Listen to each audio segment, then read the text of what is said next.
If you're a green card holder receiving pension benefits or planning to retire soon, what I'm about to tell you could mean the difference between keeping your hard-earned retirement money and losing everything you've worked for your entire life.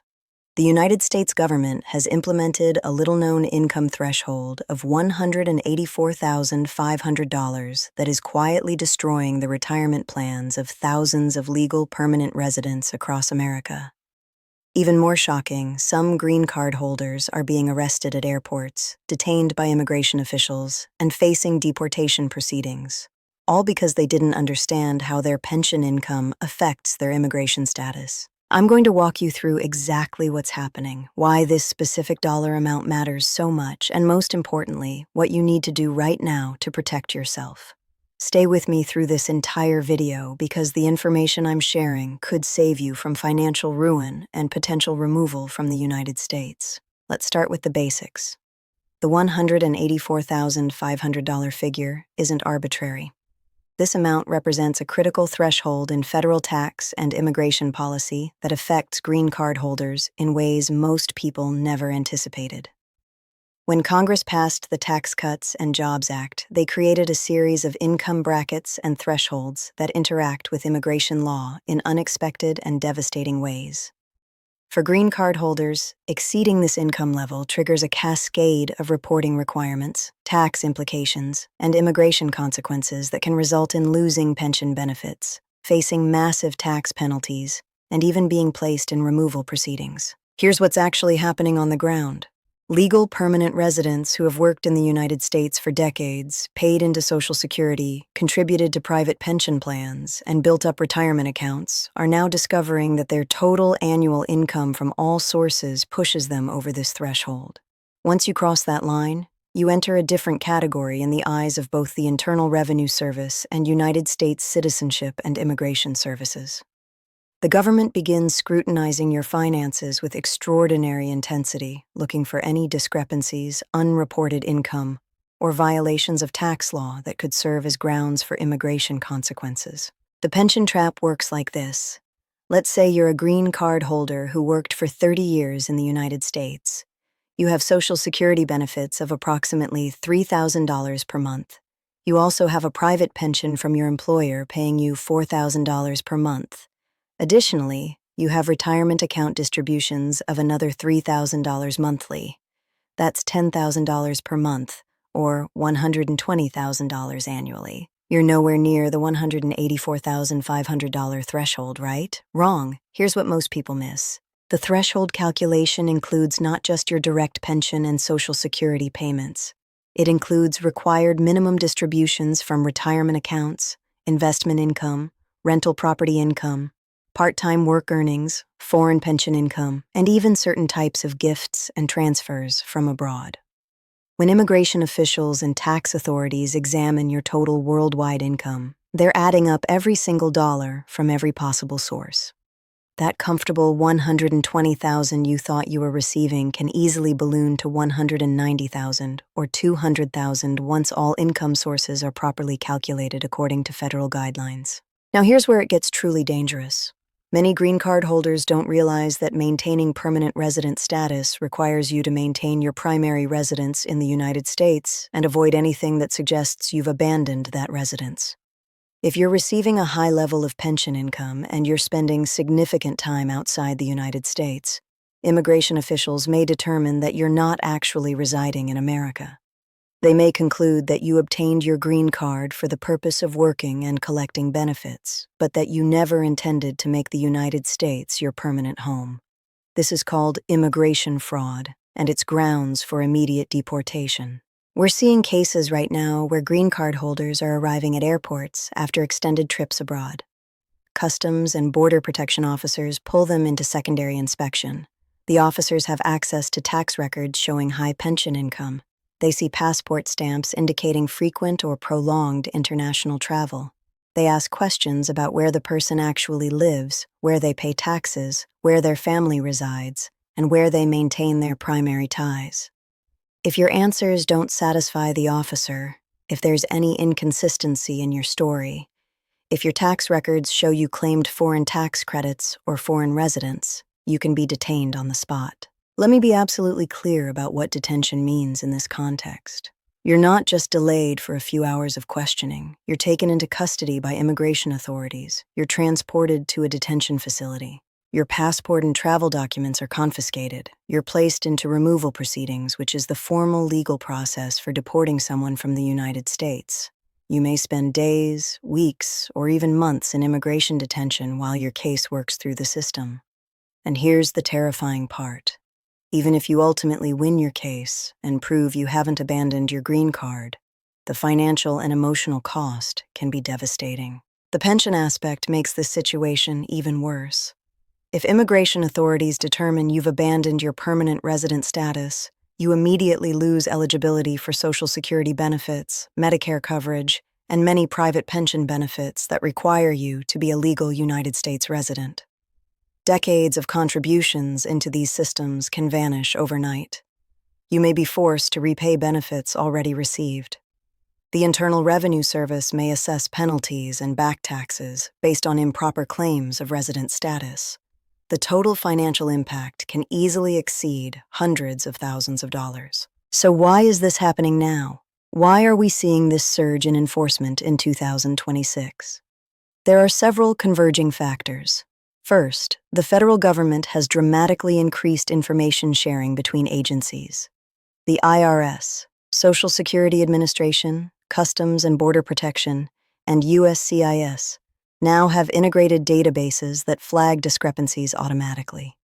If your tax return shows high income but your travel records show extended absences from the United States, the system generates an alert. Officers receive this information before you even arrive at the airport. Second, there's been a major policy shift toward aggressive enforcement of public charge rules and benefit fraud.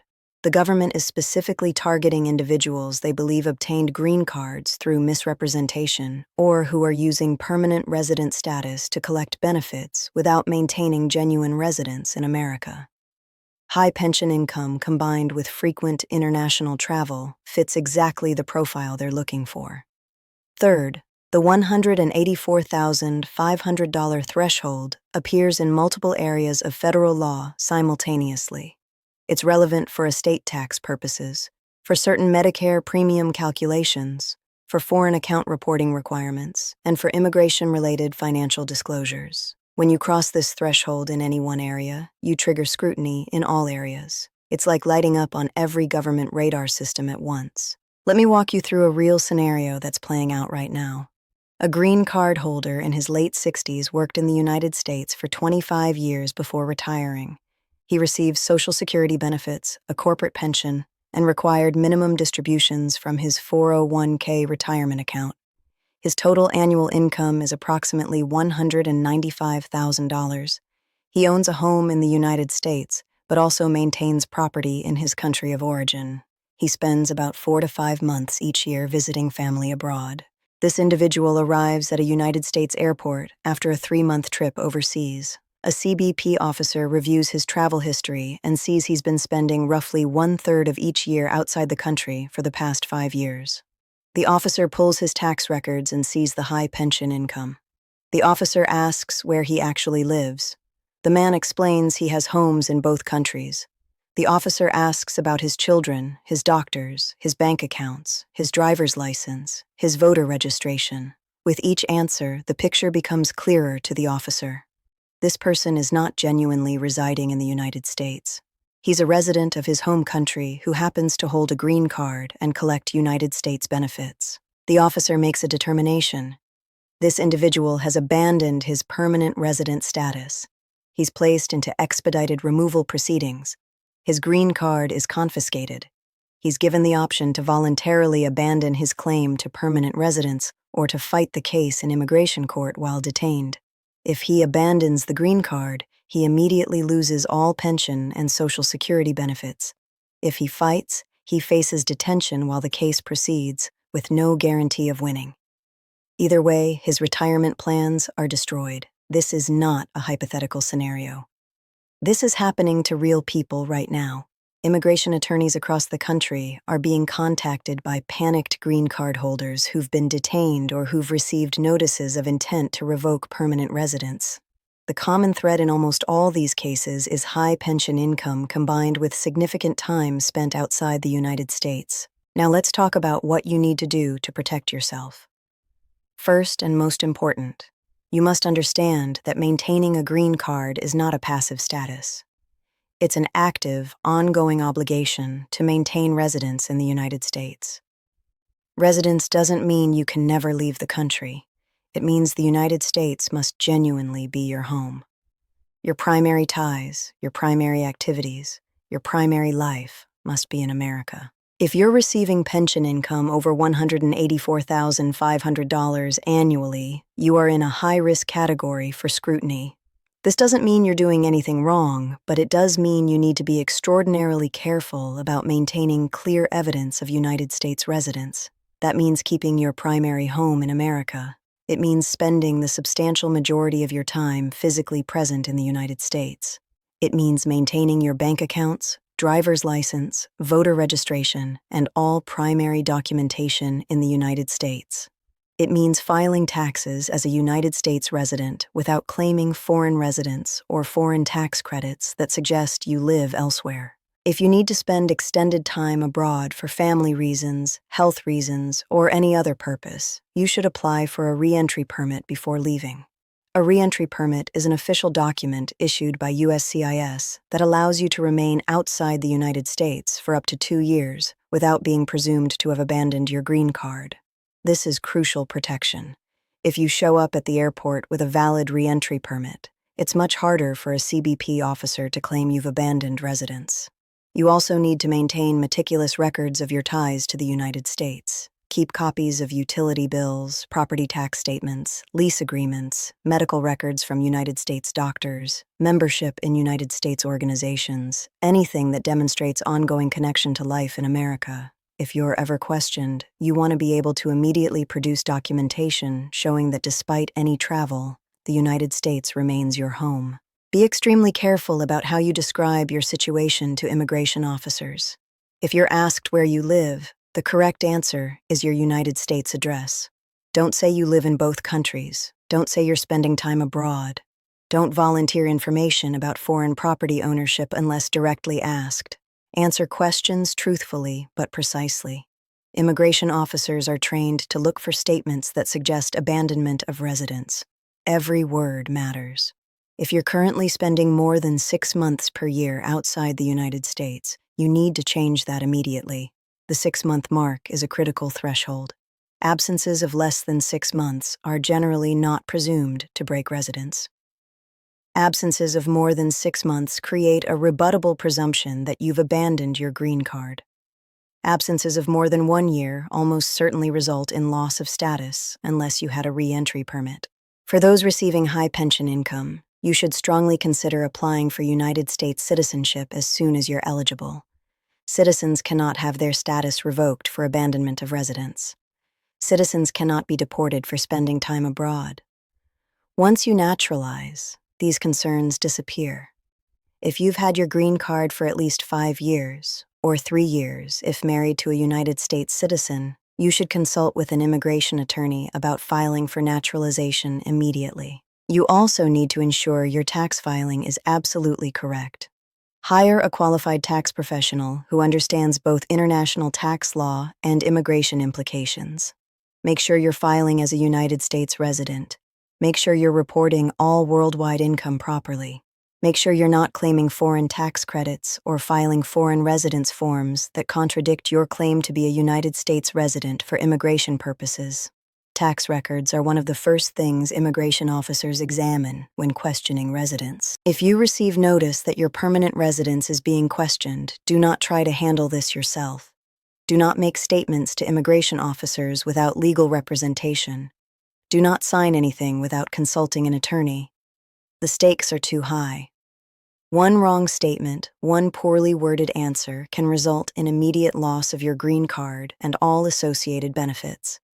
Immigration law is complex, and the interaction between pension income, tax status, and residence requirements is something most people cannot navigate alone. Let me address one more critical point. Some green card holders think they can avoid these problems by simply not traveling. They figure if they never leave the United States, they'll never face questioning at the airport. This is partially true, but it doesn't eliminate all risk. USCIS can initiate removal proceedings based on tax records alone if they determine you're not genuinely residing in the United States. They can schedule you for an interview. They can require you to prove residence.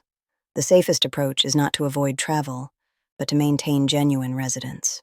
The bottom line is this: if you're a green card holder receiving significant pension income, you cannot treat your permanent resident status casually. You cannot assume that because you've had your green card for many years, it's safe. You cannot assume that because you paid into Social Security and pension systems, you have an absolute right to those benefits. Your right to remain in the United States and receive these benefits depends entirely on maintaining genuine residence in America. The $184,500 threshold is significant because it places you in a category of heightened scrutiny. At that income level, combined with any international travel or foreign ties, you become a target for enforcement. This isn't fair.